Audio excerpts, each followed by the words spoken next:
Bismillahir Rahmanir Rahim. A very warm welcome to episode 3 of the Sam of Somalia show. This evening I'm joined by a guest who's the CEO of an amazing and revolutionary Arabic language resource called Arabic Workshop, and he's also a close personal friend of mine.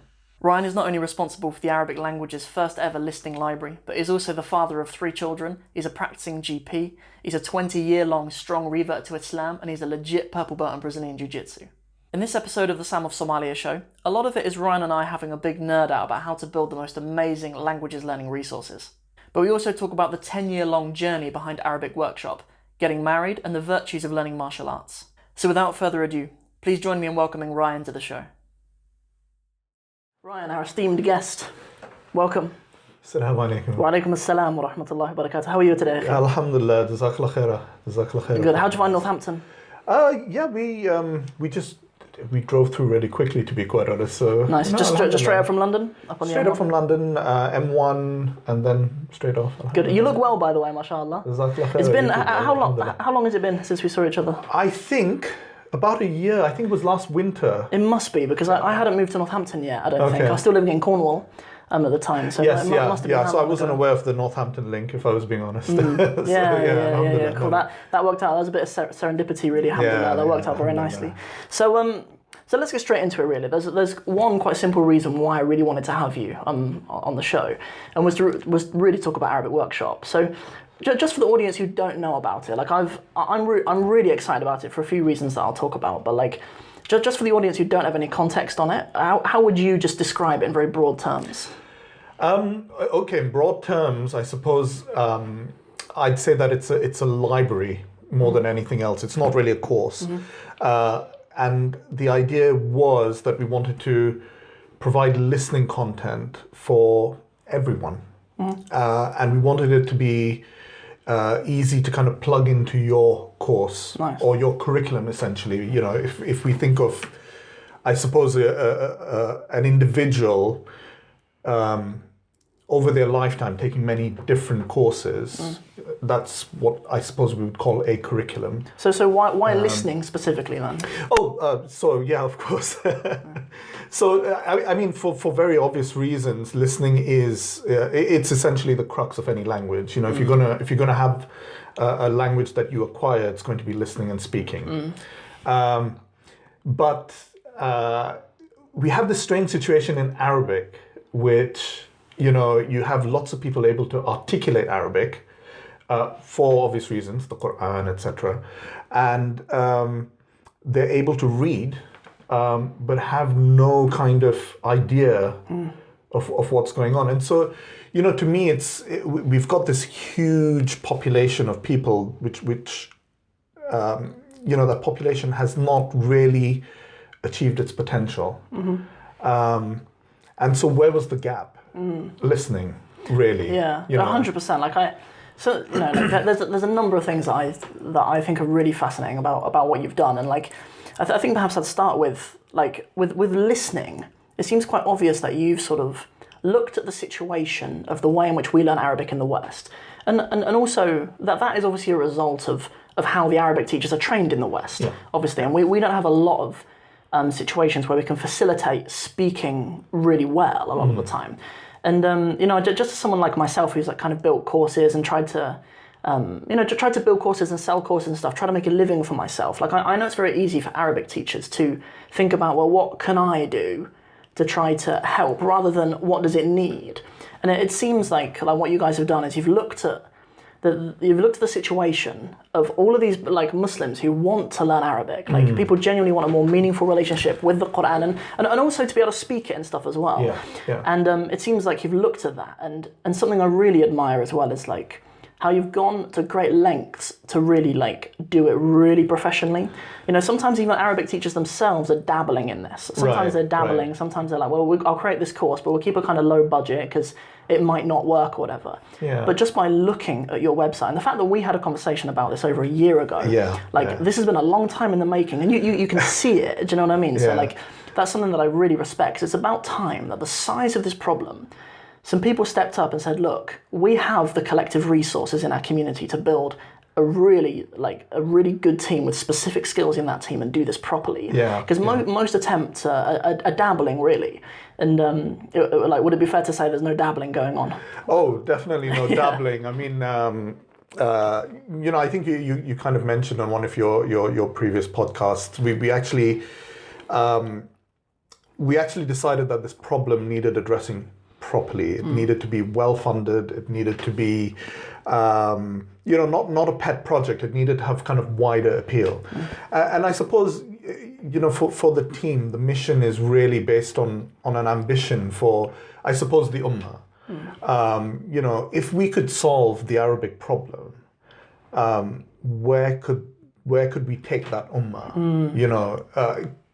Could it solve a lot of the problems that we experience as non-Arab speakers? Whether that's on a personal level or whether that's on a kind of larger group level, like can the group think change because of your access to resources and another world? Yeah. And more importantly, I suspect that it would actually give us access to another culture. And by that I mean a culture that we probably lost a long time ago whenever Arabic kind of went out of fashion. That's really interesting. So is there an objective with Arabic Workshop for kind of everyday Muslims to be more empowered to actually have Arabic as more of a living language, like to actually be speaking it? I think that would be my dream for sure. Okay. I mean, it's a bit difficult, isn't it? Because Arabs don't speak Fusha. And, I think the first reaction you'll get from most Arabs is they'll probably laugh at you when you first start speaking Fusha. And then actually, if you persist, in my experience, they have a lot of respect for you after that. After they get over the kind of, this guy's speaking an ancient language kind of thing, right. They have a lot of respect for that. But so I'm not really the right person. I'm not well placed to kind of have a discussion about how to alter a culture, how to create a culture, but I would love to see that happen. And I think if we can start that conversation that culminates maybe after we're gone, maybe it culminates in something great. Yeah, brilliant. That's very interesting. I can't see how it wouldn't have a very profound effect on our communities, especially like living here in the West. If all of the people hearing the khutbah had a decent understanding of it. Yeah. Honestly, I've been to some khutbahs in my time where even as someone who understands Arabic, like sometimes I'll listen to a khutbah and I'll think, these kids are getting nothing from this. No. Like I don't say nothing. Like inshallah their Jummah is accepted or whatever. Like that's a slightly different discussion. But you do get some real gold moments, and you just think, we've never heard anything like this in English. Yeah. The access to that information just isn't there. So I definitely mean that, but I also kind of mean, but I also just mean a feeling of a connection to the masjid and to the imam and stuff, because the main thing that I think sometimes, like, these kids are just disconnected from this. Yeah. Like these kids are they're literally going to walk out these doors and they're going to go back to whatever madnesses they're up to. Do you know what I mean? These youths these days or whatever. Like, and it would be really meaningful and amazing, wouldn't it? If we just had a community that understood a bit more. Yeah. And actually that gives the imam a few more tools, doesn't it? Because suddenly you've got this captive audience. What if you could convert that captive audience into a captivated audience? I think that is probably the spirit of what we're trying to do. Is you've got captive audiences in various settings. People who have an idea that they want to learn Arabic, but they don't really know what they're going to achieve with it. Okay. And we can, you can take that and kind of captivate them and bring them into a culture that they just wouldn't experience. And I mean culture in the broadest sense. Sure. Yeah, but I think that's. I mean, that's a few years down the line, but absolutely. It's something to aim for, I suppose. Absolutely, Like I kind of wanted to talk a little bit about that, just to kind of see where the long-term aspiration for the need for something more thought out, I suppose, because just something that struck me, obviously someone as myself, like I don't have like a team and stuff like that. I think that really struck me, like when I first met you guys, and just watching how it's growing, how you're doing crowdfunding and what your website looks like. It's just obvious that there's a meaningful and well thought out addressing of the problem. So like to kind of move the conversation a bit further then. So just for the students out there, like, So how does it help? Do you know what I mean? Like what is the student experience like? I suppose we're in a little bit of a kind of place of discovery with that. So I think any new product will needs to see how it's going to be received, how people are going to use that, and we rely a lot on feedback. We have had that largely because you may remember we released the prototype about 18 months ago. Yeah. And that informed a lot of our decisions for this recent launch.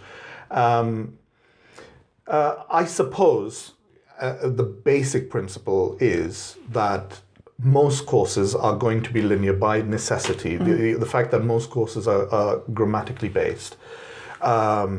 It's the quick win, isn't it, grammar? Because you're able to kind of get a person through to understanding the whole dynamics of the language very easily. It's maybe one of the unusual things about Arabic. But I think our purpose is to try and get them to internalize that. So you're not necessarily, having a conversation, you're not necessarily thinking, should I have used a mudari or madi with kana, so, that kind of thing. But you're trying to create the brain equivalent of muscle memory, essentially. Okay. And what we did was we kind of, before we started on this path, we looked at what research was out there. And unsurprisingly, actually, the gains that you get in listening skills actually extends to all of the other skills. Okay. So any gains you get in terms of listening will extend into your ability to write, read. I suppose me being from a medical background, as you know, I'm a doctor. We're familiar with this concept of amodal perception. So the human being is built to transfer between different senses. I can close my eyes and hold a ball, and I can visualize what that ball looks like. So that's kind of taking a sense in your hand and kind of perceiving it in a different way. And it seems that of all the 4 skills, listening gives you that best kind of cross gains, I guess you could call it. Yeah. So what is the listening experience like in our workshop? Okay, so if you go onto the app, we each unit has 2 different types of listening. The first is looking at a video. Most units are videos. We have a few audio-only videos to really challenge users there, but most of them are based on videos which we selected whiteboard animations specifically because there was good research behind it, really, in terms of kind of knowledge transfer and creating an anticipation, in the user. So you've got this piece of listening associated with this animation that's about to be revealed. And what we've tried to do is try to take users away from the details and into the story. Okay. So even at a very early stage where you have a very limited vocabulary, the animation is supposed to tell you the story. And so the idea is to try and engage you into the purpose of your language before engaging you into the nitty-gritty of your language. That's fascinating. We've tried to do that as much as we can. I mean, there are going to be limitations. Sure. Yeah, but we do that by the script writers have been told about kind of creating stories with a but in it generally. So if you think about the but, for example, the boy was walking along the street, but what happens next, right? So there's always we're trying to incorporate twists into the stories. I think the point is that we're trying to get listeners comfortable because of all the 4 skills, again, the research points to the fact that listening induces the most anxiety in learners. And so I would say that most people taking a language probably need to get comfortable with listening for up to 3 months before they'll feel happy about kind of going through the course. That point of anxiety is really interesting and really true. Like even at this stage now, like it's a bit of a shame to admit this. I'm a bit embarrassed in some ways, but like sometimes, like if I'm in the masjid and people recognise me, like sometimes it happens. Famous, that's the thing. Like, oh, do you want an autograph? Do you want an autograph? Sam from But Somalia. yeah, exactly. Yeah, but people have seen Arabic with Sam, right? Right. And I'm nervous that they're going to start reeling off some Amiyya to me, Right, and I'm not right. going to understand them. Yeah. Do you know what I mean? Because like, Sam, you're Arabic with Sam. Like you're like if you put yourself in a position where you're an Arabic teacher, there's an assumption that you know all Arabic that will ever come at you. Yeah. And if you don't, then like I felt real anxiety with that. But not even that. Like even before I was a teacher, like when I was a student and stuff, like it was almost embarrassing to say like it's so common for people who study Arabic, like here in the UK, even people at degree level like myself who are learning, like to have to explain to someone, oh, I know, I'm learning Arabic, but I can only read and write it. There is definitely a lot of anxiety among students, and to be able to kind of bolt on this kind of resource onto whatever course or whatever they're doing at the moment is a real understanding of not only what the students need, but what they want. Like sometimes those things are quite different. Sometimes actually, so that's an interesting point about what they want. Sometimes students want safety, so we've had a lot of requests to, for example, subtitle the videos. Interesting, yeah. And we've resisted that. What we've done instead is we've created a vocabulary builder, which we've moved into a talking transcript. So if you're used to kind of watching TED lectures, for example, on their website, you'll be used to the concept of having the transcript scrolling as you watch. So we did that, and our initial trials, we're kind of we're getting a little bit of feedback from our early adopters. What they're telling us is that they're able to actually push themselves to the next level up, where they previously thought that they weren't able to go till they've kind of, say you were level 4, really wanted to be comfortable with that before they move to the next level. Having a talking transcript allowed them to kind of push themselves a bit further, which is what you need actually to progress as a learner. So that's been really encouraging. It wasn't what we were expecting. But we'll take it. But that's interesting though, because it's a skill to kind of listen to students. At the end of the day, like students, they're saying what they want, but they're interpreting what they want and saying it to you. Do you know what I mean? I remember us even having that conversation over a year ago about students kind of interacting with the prototype and asking for subtitles. And I have the same with quite a lot of my resources. But when they say that, what they really mean is they need a bit more support. But the way they interpret that is they need subtitles. I find sometimes subtitles don't necessarily do the job. Do you know what I mean? It seems like you've found a much more kind of sophisticated solution to that, which is really nice. Yeah, alhamdulillah. I guess our resistance was the fact that we spent all this money on creating an animation that people were just going to go and read anyway. But also I think that there's a little bit of a skill, isn't there, in I suppose when you start off as a learner, you want to know every word. And there's a skill that you'll have in your first language, which is your ability to infer a word, but get the gist of a sentence. And that's going to be a higher level skill, but why not train it from the very start? Why not train yourself to be able to just fill in the blanks? Even if it means you've got a very limited vocabulary, say you've got 100 to 150 words very early on, you're having a conversation, you can just guess by the conversation that you're having that it's within a certain realm. You're kind of able to narrow it down. If someone's angry with you, you're not gonna kind of think I've got to bring up my directions list. Do you know what I mean? I've got to kind of focus on a different set of words, and I think that it happens subconsciously, sure, but I think it's something that you've got to train the anxiety out of you for. And I think that's going to be, I suppose it's going to be our biggest hurdle, because obviously we're delivering this online.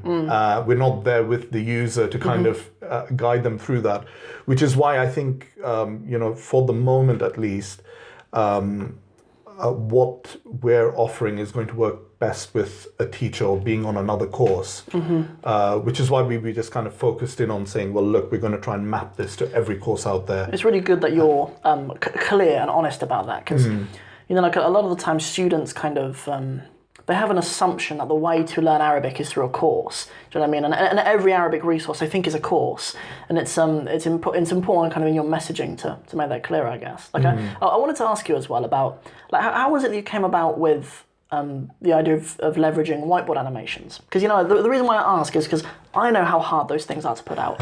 like I think a friend of mine, a really good friend of mine, a guy called Asher, who runs a education company, and like he introduced me to them in like maybe 2014 or something. Right. And like those things, they take a long time to put out. Yeah, like they're not the like someone like myself on my YouTube channel. Like if I was going to put out a 5-minute video, how easy it is for me just to look into that camera and just bang it out, compared to like you're talking hours with the whiteboard animation. And how many do you have in? So Arabic Workshop now? we've built 150 units. So I think that's been over 18 months actually. So I think with and of those, I think maybe 6 are just audio. Yeah. But we've got a process now where we'll get the audio ready and we'll just put it up there and then follow it up with the whiteboard animation as it comes through. So I don't know how many man hours it takes specifically, because we've just got a pipeline and people are working on it at different stages. But what I'd say is that if you're determined to make something work, you'll find a way. We've cut a lot of the kind of frivolities out, if you see what I mean. So if you for example, if you come to whiteboard animations the very first time, like we did, I think we started doing this about 3 or 4 years ago, and our first video, which was going to be the concept video, took about 8 months to make. Wow. So that just because we were trying to figure out the process as we were going along. Now we were, so in the lead up to MVP, we were churning out about 3 to 4 a week. Okay. And how many are on the team? Quite a few actually. Okay. There are contractors that come in and out as well. Sure. I think it helps to have a team, which is why we always knew it had to be well funded. Because I don't know if you've dabbled with whiteboard animations, but you can do a whiteboard animation or you can do a whiteboard animation. Yeah. Do you know what I mean? Yeah. And so I think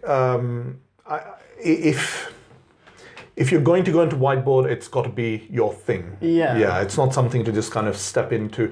Well, unless you were doing something that was completely text-based, I think, if you just kind of have the text written out rather than characters and things like that, then... No, there are ways to get the job done. Do you know what I mean? Like there are I think Video Scribe is one that I have access to. Yeah. And if somebody really wanted to teach Arabic, but they were really self-conscious on camera or something, there would be ways to kind of and they really wanted to create content or create educational videos. That there could be a way for them to get them out. Yeah. But like the first thing that just struck me when looking at the videos is how good the Arabic writing is in it, because a lot of the time these platforms, they don't facilitate Arabic writing, and the students would all vouch for me like how much more enjoyable the experience is when you actually get to see nicely written letters in the correct order joined nicely Arabic.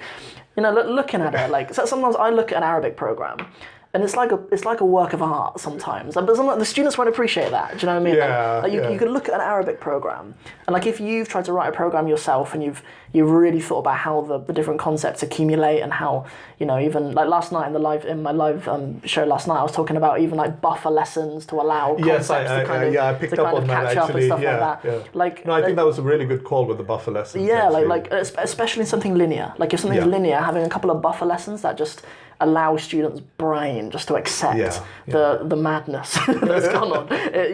So sometimes like when I was looking at it, I was thinking, man, the students out there are not going to understand the beauty of this. But they'll benefit from it, which is the important thing, obviously. Well, I suppose that it does make me think that when people put money into a course, I suppose what they want is they want the maximum value that they can for that money. And it's sometimes hard for people to realize that actually brain space is part of that value. Because they're just looking to consume the content. I think we need to kind of move away from that actually, and I think people need to understand that this is a lifestyle change I need to make. Yeah. I need to incorporate this language, which means I've got to give it time, and it's got to be regular time. It's not, you kind of have a break for 3 months and you could have lost a year's worth of gains that you've had. Yeah. So I think it's really important that people realize that whatever they're investing in, part of that is just got to be that brain space to kind of absorb it and reflect upon it. And I suppose it's just like going to the gym, isn't it? You're putting on your gains while you rest, not while you're at the gym. That's a really good point. Yeah. So yeah. Yeah, we talked. I think I mentioned that a little bit in my last show actually, about how kind of like I've noticed with a lot of students, even students I've spoken to who have like gone to the Islamic University in Medina and they've come home on the summer holidays. Sometimes they go back in the new year stronger, just because they've had that whole summer holiday to kind of just let their brain accept it. Even though you would think in theory they're out of practice. Which is interesting, isn't it? Yeah, absolutely. I think it's just a case of letting that kind of, you internalize things. You've got to kind of be comfortable with them. I suppose that's the thing. With with Arabic Workshop, did you ever kind of like, I'm only asking this because I've spoken to quite a lot of Arabic teachers now, and almost all of them have had this issue with feeling a real pressure to like not charge very much for it. Have you felt that? Like I still do, by the way. So like, do you experience that? So we are grappling with that all the time. Sure. I suppose because we're now at the first stage where we're actually starting to charge people. I suppose the story that most people don't know is that this project for me is about 10 years in the making. I've actually gone back and looked at videos I did 10 years ago. Sure. And trying to find the kind of secret sauce to it all. And I remember trying to enlist the help of people because you obviously feel passionate about your ideas, and to try and get other people interested. And I remember kind of just building a rough and ready website with, I think it was about 5 videos. I was getting into gardening then, so I kind of did a kind of Monty Don kind of, Are you still into bees, by the way? Oh yeah. Nice, yeah, we mashallah. still get honey every year Mashallah. from that. Mashallah. So I was kind of doing a kind of gardener's world type of thing in Arabic, and I remember taking this to a brother, and a brother saying, "Oh my God, that's just the most boring thing I've ever seen." But coming back to the charging thing, so it was always meant to be a labor of love and sadaqah for the akhirah, that kind of thing.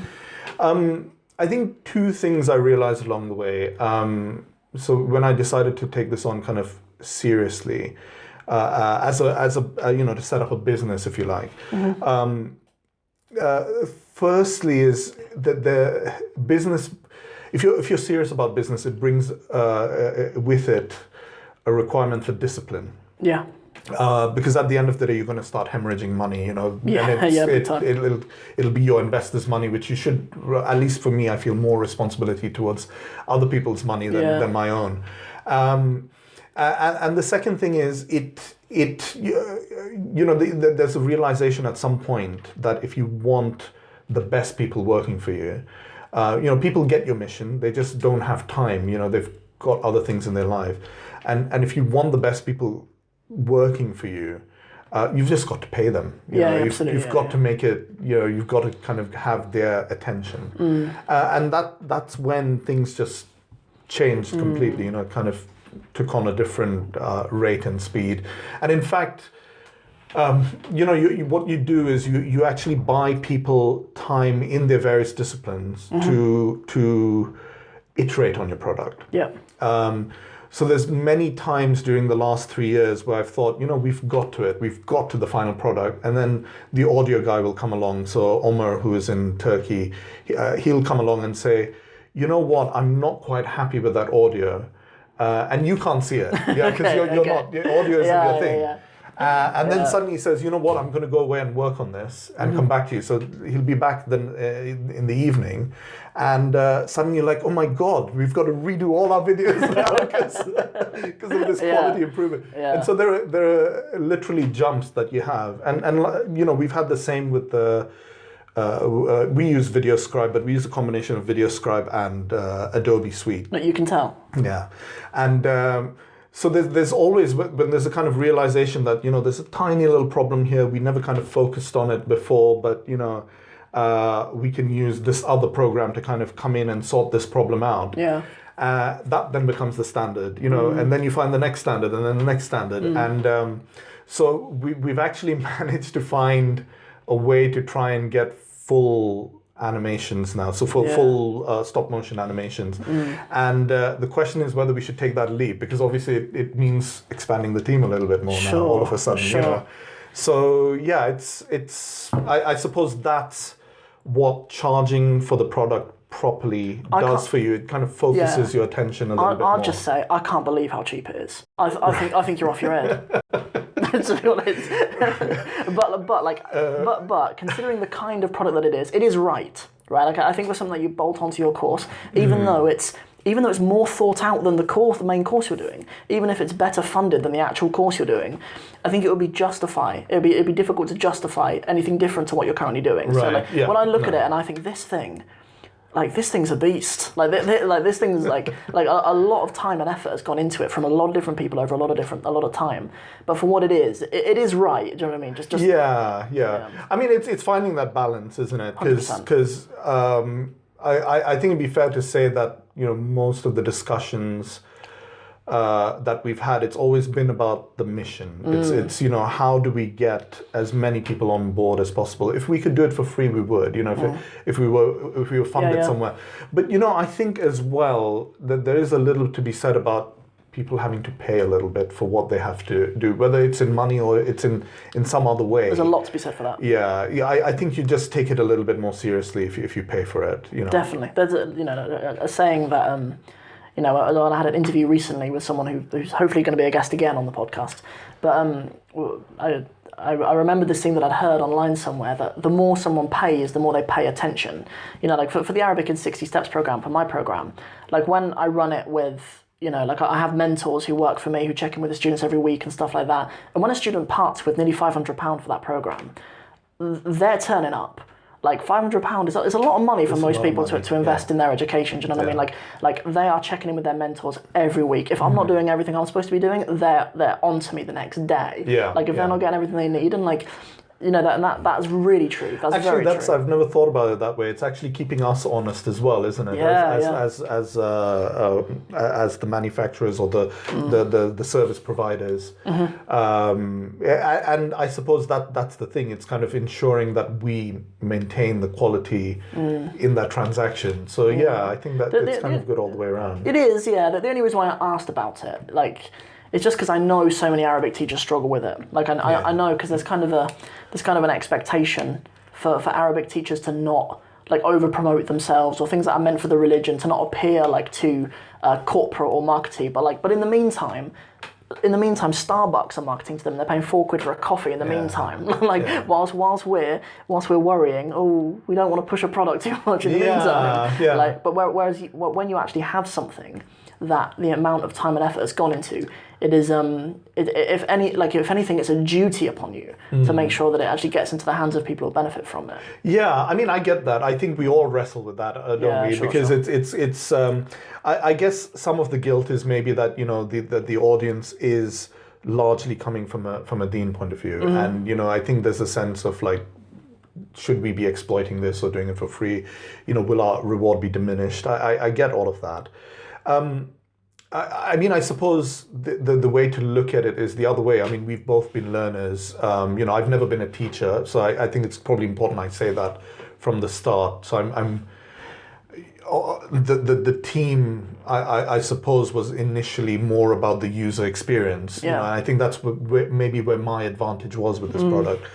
But if you're coming at it from a user perspective, you know, you're holding teachers to that high standard, you know, that they should be doing this for the Deen and they should be doing this for free. You know, look at what Imam Malik did, and you know, he sold the roof on his wood on his roof to kind of ensure that he was gaining knowledge and things like that. But there were other people that were were taking money for the ilm that they were giving their students. And taking money for ruqya and stuff. Do you know what I mean? Exactly, Like, exactly. So it's like, dude. I suppose the point I'm thinking of is like, if you as a user are holding your teachers up to that kind of standard, are you holding yourself to that standard as well as a learner? Yeah. You know, are you taking this seriously? I learned my Arabic from a student of knowledge from Medina. He's actually a student of Sheikh Haytham at the moment. His name's Faraz Farhat. I remember starting in a class. We did the Medina books to start off with. I guess that's where all of this starts from. It stems from, is having completed the Medina books. I was just, what do I do now? Like, I can't have this conversation with people. Yeah. I was the only one to finish it. Like, in the last year of that class, it was just me and him. And I loved it. Don't get me wrong. We eventually kind of were able to read Usul al-Fiqh and Tafsir and things like that.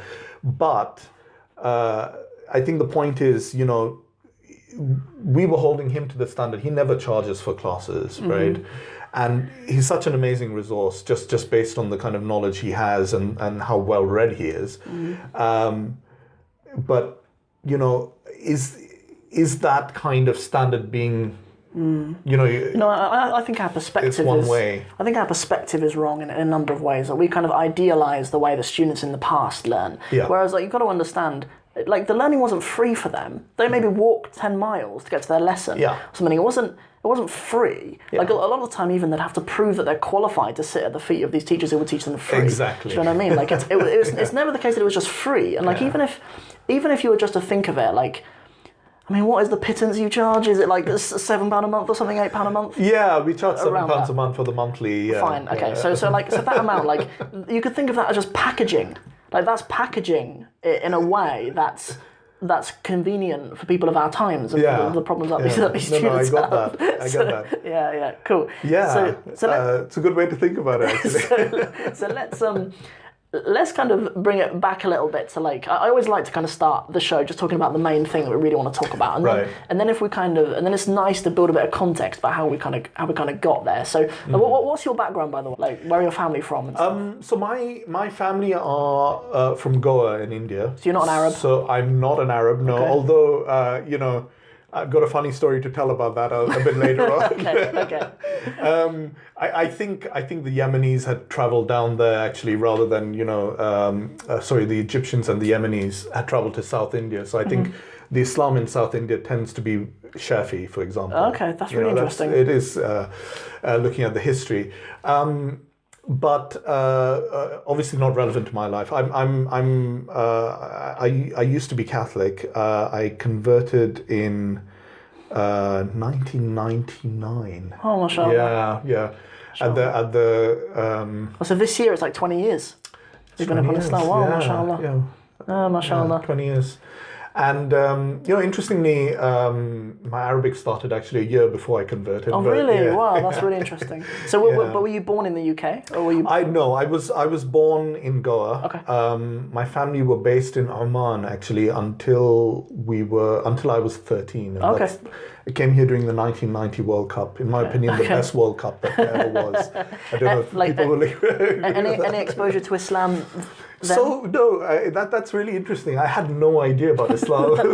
Subhanallah, we would see a lot of stuff on TV, right? And for example, we would see the tawaf going on during the Hajj and stuff like that. Sure. But obviously, you rationalize, the kind of ideas that you have around at the time. And so for me, this was just another shrine to another religious person. So I always believed it was the grave of the Prophet ﷺ, and that people were making tawaf around it because they were respecting the Prophet ﷺ.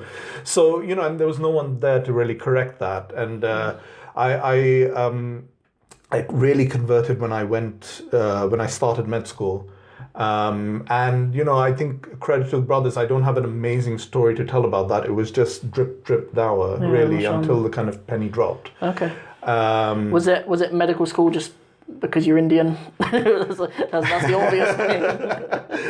For sure. Of course it was. Okay, good. So yeah, I mean, I've got this kind of. I'd like to think I've got this kind of creative streak in me, but that's kind of. Didn't matter. It didn't matter. That's so funny. My sister's doing medicine at the moment. Oh, is she? Okay. I might have mentioned it to you. She's maybe in her third year. Or oh, yes, you now. did actually. Yeah. She's in a lot of pain. Really? Yeah. Okay.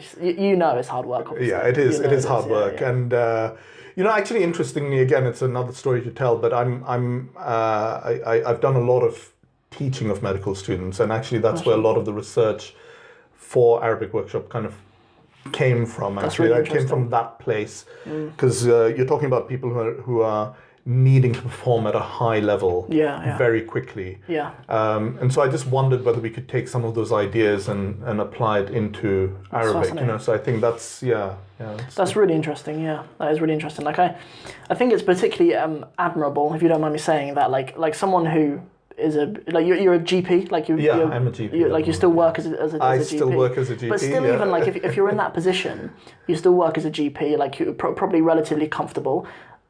To decide to take on a project like this for the past 10 years?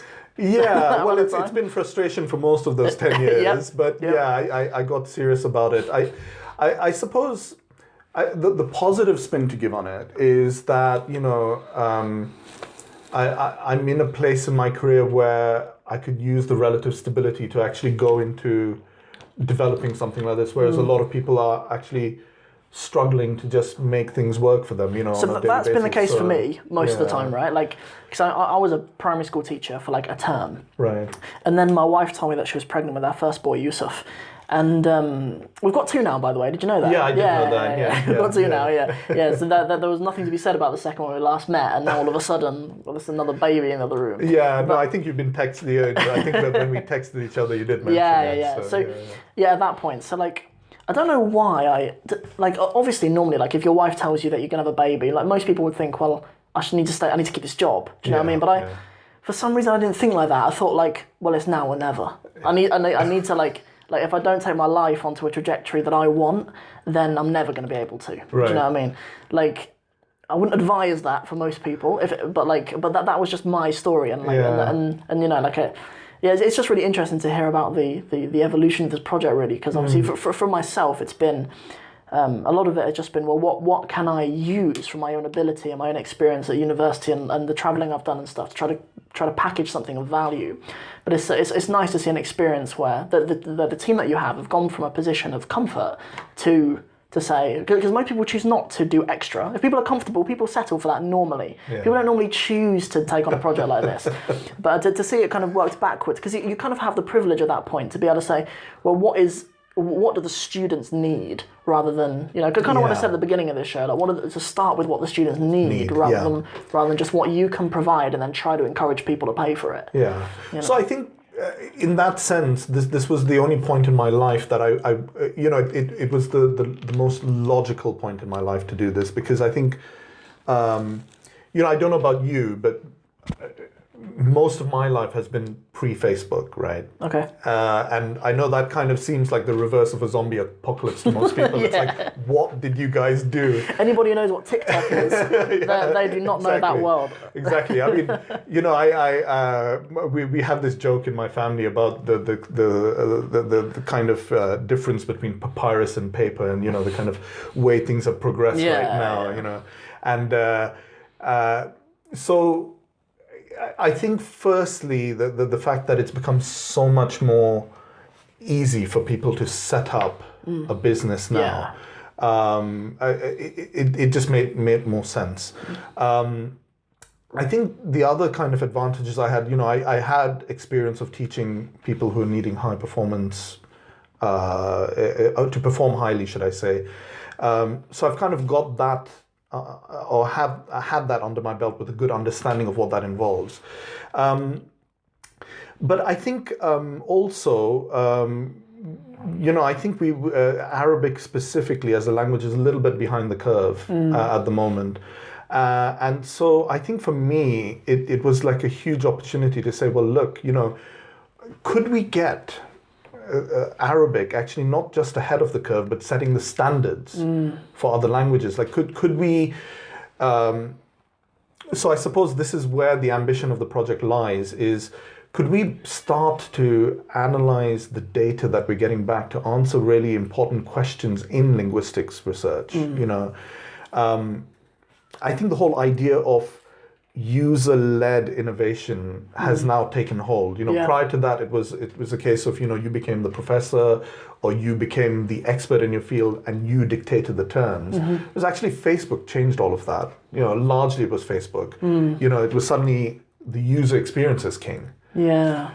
And I think Arabic could benefit a lot from that, actually. And you know, alhamdulillah, this journey has kind of allowed me to meet really interesting people, you know, people doing research at Oxford University, for example. One of the very first people I met was this sister, Anna Maria, who is just about to finish a dissertation on motivation and engagement in Arabic learners at secondary schools, right? And I just can't wait for that, the results for that to come through, because that's just going to inform so much in terms of how we deliver content to users and how we keep them engaged. Yeah. So I think it's kind of the right time on that curve for Arabic, really. You know, I think we're going to have to start. So we talk about in medical education about the ivory tower and the muddy swamps, right? So the ivory tower is obviously what we recognize as the ivory tower, people of knowledge who dictate the terms and say that these are the standards. Yeah. Well, actually, all the learning is done in the muddy swamps. Okay. And that is where you've got to be kind of listening to your users to find out, how do I get you out of the swamps onto those little patches of certainty, you know, until you get to areas where that certainty has increased massively. I might put out a blog post about that. It's quite a nice idea for teachers to kind of understand. And So at Arabic Workshop, I have seen some of the articles actually on your Facebook and on your Instagram page. You're promoting some of those. So you, like, some of the team are writing articles. Yeah. So I think I think it's largely going to, the first thing's going to be kind of explaining our model, because it's not, you know, we're not packaging a course like you said. I think it's going to take time for people to understand that first. But then I think I would like, this is my own personal ambition, I'd like the project to kind of inform research, or, you know, be part of that research process, because I think it's really important that we're listening to people, looking at the experiences, and trying to kind of correct mistakes. You know, I think linguistics is not as much of an exact science as medicine or physics is, for example. So I think it's going to be much harder to kind of get opportunities to, I don't know, answer important questions like, you know, let's pick a question, I suppose. So is the writing method actually an effective one? Yeah, cool. You know, and at what stage is it effective? There's no doubt that writing, or the process of writing actually helps you as a human being, right? Yeah. Kind of understand your ideas. But at what point do we introduce that to make learners of a language really effective at their language? You know, so those are the kind of questions that would be really interesting to answer. It's a good point about there being kind of a lot of merit and virtue to try to build data about the way in which people are learning Arabic, because, you know, like the attempts, whilst there are a lot of really good attempts out there, and there are a lot of people who are genuinely really trying to help their students, obviously, but a lot of it is really disjointed. Like, there's tons of stuff that teachers are learning in the trenches, in the muddy swamps, right? That they're learning about how students are learning and stuff, but there's, you know, another teacher might have to teach another 5 years, whereas if we just kind of had something a bit more effective for actually accumulating knowledge about that. Absolutely. That's interesting. So to kind of go back to the kind of accumulation up to this, right? So you go to medical school. Or what age? What age you start medical school? 17, 18. I think it's 18. Okay, so fairly typical, like A levels and then. So and then you do your A levels and then uni. Okay, you had to do physics, chemistry, maths, or whatever. I didn't do physics, unfortunately. I wish I had a time machine and went back and kicked myself and did physics, because it's actually the most fascinating. So I did biology, chemistry, and maths. Okay, my sister did that as well, actually. Right. So, like, funnily, chemistry is more useful, isn't it? It's like I don't mean more useful. What I mean is like the medical school value it higher than biology. Is that right? So yes, it is right, because they're gonna teach you all the biology. Got it. And largely, subjects taught in science at A levels. When you start doing it at university, I've heard from people who've done chemistry as well, you've got to unlearn a lot of that. Okay. To start afresh. So I think they prefer to teach you the biology themselves. Got it. Which is why, it was really interesting. We never took the human biology module, even though it's actually 100% of our class were going to go into medicine. Okay. That was the ambition. Okay. Yeah. But they didn't want to. Instead, we kind of learned botany. Right. Like at the time, I remember thinking, "Oh, it's the most boring thing in the world." Yeah. Then I got into gardening when I was kind of in my late 30s. So. Okay. Right. So looking at the timeline, right? So what do you study? Do you study in London? So yeah, I studied in London, South London more specifically, and I went to med school in South London as well, St George's. So, that's where my sister is. Yeah, is she? Okay, It's So changed a lot since I've been there. So. Yeah, I bet. Yeah. It's quite a small uni, isn't it? Like, is it only for medical? It's only medical because the campus is so far away from other campuses. So it had its positives were that you really got into a good group of people if you and you kind of built relationships that last. That's good. But the slight problem with going to medical school is that your ideas don't go challenged. Okay. So there's a kind of downside to it. I think people tend to validate. So medics think in a certain way, and it's sometimes easy for you to kind of fall into a certain way of thinking and not be challenged by people in the arts and things like that. So I think I would have preferred to have gone to a university. That's interesting. Yeah. So did you come to Islam when you were at university? So yes, I did, yeah. Okay. So I think it was year 3 actually, so third year. I would have been about 19 at the time. Okay. And are you married? I am married, yeah. MashaAllah. Yeah. Did you meet someone at university or after? I did, yes. Alhamdulillah. Okay. So another medical student? Another medical student, yeah. MashaAllah. Another Indian? So no, she's English actually. Alhamdulillah. So they say that most medics tend to marry medics. Right.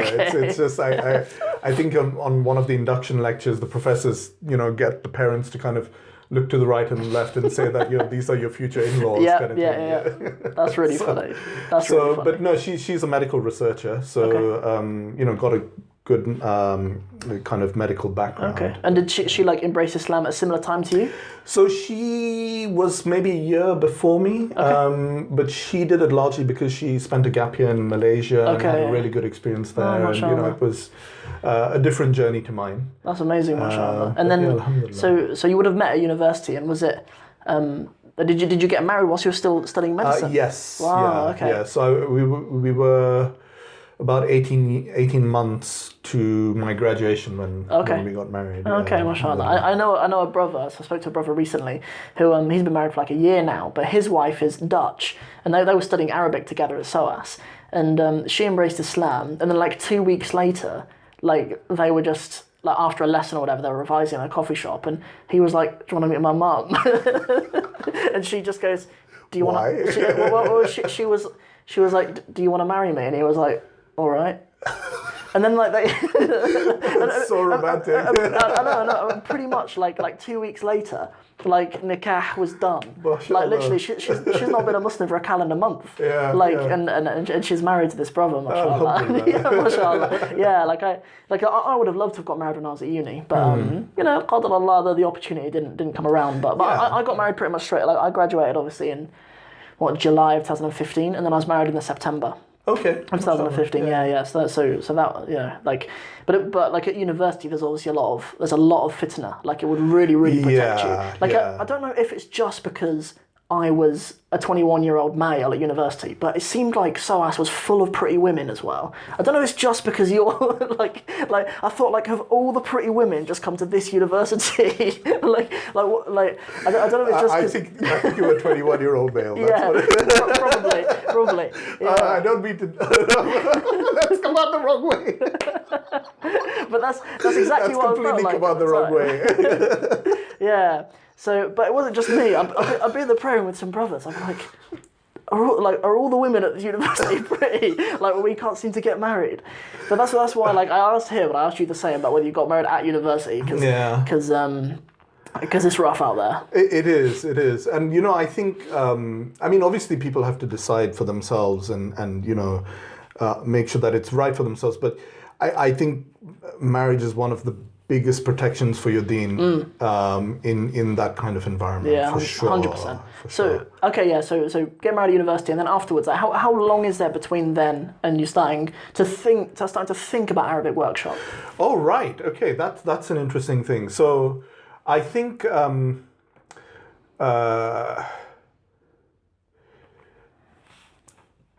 you start Arabic, at least in those days, pretty much your influence is going to be people like Hamza Yusuf, right? Yeah, and you want to be the next kind of Hamza Yusuf. That's probably what's happening. Or, like in my case, you kind of like the technicalities of it. So your dream is to memorize Alfiyat ibn Malik. Okay, yeah. Something like that, right? And I suppose it's only really on becoming a parent that that you start thinking about other people. So I remember when Medina became not an option for me. There was a particular point where I realized I was just going to have to choose a career in medicine or choose to go off and study. And I can remember being completely distraught about it. Yeah. And I suppose initially your ambitions are always going to be personal. You want to kind of excel and you want to get to this certain level. I suppose at some point there was a realization when it was to do with my own children, because I wouldn't say I'm a natural teacher. So I mentioned I do the medical teaching, but medical teaching is actually a case of knowledge transfer and really highly motivated people. Yeah. It's not like teaching a class. So I'm not a natural teacher. So my kids are actually, they whatever they've got has not been from me. Okay. But I suppose... how many kids do you have, by the way? I've got 3. Okay, mashallah. What ages? Oldest is 16 now. Oh, mashallah. Yeah, so he's just starting his A-levels. Oh, mashallah. And the youngest is 11. Okay, mashallah. Yeah, into BMX and things like that. Of course he is. Okay. I think as I was thinking about how they needed to kind of, I needed to make Arabic interesting for them. I started to think about, introducing, or wishing that I had the ability to talk to them about their interests in Arabic. Okay. And I think then it kind of dawned upon me that actually the way to kind of learn a language is always going to be a personal path for you. You will make a language come alive for you when you are able to kind of talk about your interest, your job, your personal circumstances. And that largely most courses are there. From an independent learner point of view, it's going to be completing Medina books or Baina Yadayk, largely. Yeah. Those are the 2 major ones, and Arabic, the 60 steps with Arabic with Sam, of course. Of course. I should let you know, I haven't paid him for or the gateway books or whatever. Or whichever system, and they're all pretty good at what they do, I suppose, if you've got the right backing as well. Sure. I think that's, but how does an individual make it a kind of major concern for them? Yeah. And it's only going to be when they can start to talk about their life experiences and even make jokes in that language. And I think that was something that I realized once I started taking conversation classes. So I do sessions on italki with. That was how I met most of my team. Actually, it was through this one brother that I kind of did italki classes. They're a sponsor of the channel, by the way. Sorry? They're a sponsor of the channel. Oh, are they? Yeah, okay. so get an extra shout out. Okay, nice. I'll have to charge them for that. I'll send you an invoice. italki. No, go on. Yeah, I mean the concept's amazing. Yeah. And I always thought, is this something that we need to kind of get a dedicated Arabic thing going for? But I think they're so strong at the moment. Yeah. That I don't think there's any point for anyone to really go there. No. But Yeah, so I think having these kind of conversations, I deliberately chose someone who wasn't a teacher because I really wanted to have conversations. Okay. And then suddenly we got to the stage where, we were laughing about things. And, initially I wouldn't get the whole gist of it. Sorry, I wouldn't get all the details of it, but I get the gist. Yeah, got it. And it kind of dawned upon me. My daughter kind of passed by my room one day, and she said, "Dad, I didn't realize you were so fluent. You're just like blah blah blah blah blah." I was like, "Well, I didn't realize I was that until I was actually, I was using language as a vehicle to do the communication. Like the language was just being removed as this kind of barrier." And so I think we need to see that actually. We need to, like, teachers need to make students perhaps realize that, language is just your wasila. It's your means to something else. Yeah. And you've just got to find that something else. That's a very nice way for us to kind of close the loop about what we talked about in the beginning of the show, where we talked about how in Arabic workshop, in your animations, there'll be a narrative that students will follow, and almost it almost kind of leads the student to believe that the language that they're actually learning is almost secondary. Yeah. In some cases, obviously they're subscribed to Arabic workshop and they know their Arabic is obviously right. Sure. But the concept is the case, right? Yeah. That's nice. Before we close, inshallah, there is one last thing I want to talk to you about, because I remember when we met last time. Remember you mentioning that you were a purple belt in jiu-jitsu? Is that right? Yes. Yeah. Okay. How have you trained? The reason why I want to talk about it, because it's always interesting with anyone who's trained martial arts, and is it right you're a purple belt? Yeah, I am a purple belt. Purple belt's a legit grappler. If you've trained to be a purple belt, what, 5 or 6 years? Did you train for to get that? No. So it's the Ryan journey is always a weird and complicated one. Okay, go on. Here we go. So it's been about 15 years to get to purple, but that's largely been because career has I've taken breaks and injuries and things like that. And no, that makes tons of sense. Like the shortest I've ever known people to get to purple belt is about 6 years. Like people who go that's from real scratch. Yeah. So sort of 6 years. People who go regularly, jiu-jitsu, it tends to be sort of 3 or 4 times a week that the people who progress really quickly do. So people who train martial arts to any kind of serious level often kind of, they turn to really philosophical about lots of other things a lot of the time, and it'd just be interesting to know about kind I think you kind of took from it. What BJJ, as opposed to other martial arts, does is there's a kind of, you can decide that you're going to be really a scrapper. You're going to be this scrappy fighter who's just going to kind of make things happen. Yeah. Or you can be really technical and you can kind of get over the problems of dealing with scrappy people with technicalities. And you can guess which one I settled for. Okay. Yeah. So eventually, some people in my class started calling me professor and stuff like that. I was really interested in the dynamics and how you can make different body shapes work. Yeah. And I'm always, I take what you mean about purple belts. There's a huge dropout even before you get to the blue belt stage. Yeah. But I'm always amazed to see black belts fight, because it's just a complete conservation of movement. They're kind of as relaxed as you can get, minimal movement, but they're achieving such massive kind of leveraging massive opponents, and really getting kind of control of them. I think that's what kind of got me into BJJ. Really. I always kind of, in my head, when I roll with people, I always kind of draw a parallel in my head between having a conversation with someone, because when I tap, it's similar to saying, I don't understand that. Do you know what I mean? It's very similar to that. So I guess that's the philosophy coming in. Sometimes people will attempt a submission or whatever, and I'll know an escape from it. It's like I know the response in a conversation, and just whenever kind of, I get, whenever I find learning language. Obviously, I'm learning Somali. My level of Somali is anywhere near as good as my Arabic or whatever, and I'm always trying to practice with my wife and whatever. And I find myself in positions where I don't know what's happened, or in my business, or trying to build this channel or whatever. I don't, sometimes I get to a point where I need to tap. Do you know what I mean? To try to take a step back and then learn about what happened. Yeah. And when I get to roll with people, it kind of, because you can forget, when another grown man's trying to strangle you to death, it's very easy to like block out the noise of the other things that are going on and think about it in a really mechanical, really physical way in front of you. And also, I suppose in that scenario, it's about how far can I push myself before I lose consciousness. You know, that's true. No, that's interesting. So I think that's why BJJ gives you a lot of confidence. Is you're putting your body under stress where most people would back out. And it's really teaching you kind of grit and determination. Well, actually, you know.